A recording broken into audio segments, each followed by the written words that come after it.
ہمیں حجت ہو گیا۔ باقی نوع انسانی، پوری نوع انسانی کے لیے بھی حضور رسول ہے۔ وَمَا أَرْسَلْنَاكَ إِلَّا كَافَّةً لِلنَّاسِ بَشِيرًا وَنَذِيرًا، اے نبی ہم نے آپ کو نہیں بھیجا ہے مگر پوری نوع انسانی کے لیے۔ لیکن پوری نوع انسانی کو اب آپ تقسیم کیجئے۔ ایک تو وہ نوع انسانی ہے جو حضور کے زمانے میں بھی آباد تھی جزیرہ نما عرب کے باہر، وہاں تک تو حضور کا بھی پیغام پہنچا ہی نہیں۔ چند بادشاہوں کو صرف دعوتی خطوط مل جانے کا یہ مطلب تو نہیں ہے کہ دعوت کا حق ادا کر دیا گیا۔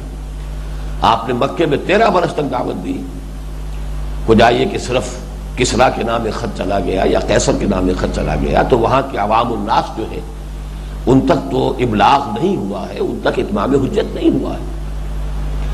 تو اگرچہ جو جزیرہ نما عرب میں یہودی اور عیسائی آباد تھے ان پر اتمام حجت ہو گیا تھا، لیکن ہم یہ دیکھتے ہیں کہ اس معاملے میں قرآن مجید نے جو فیصلہ کیا وہ یہ تھا کہ چونکہ حضور ان میں سے نہیں تھے، ایک قومی مغایرت کا پردہ ضرور حائل تھا کہ ایک نسلی مغایرت ہے، وہ بنی اسماعیل میں سے ہے، یہ بنی اسرائیل میں سے ہے، لہذا اس کا بھی الاؤنس دیا گیا ہے اور ان کو انہی لوگوں میں شامل کر دیا گیا ہے جن پر گویا کہ اتمام حجت نہیں ہوا۔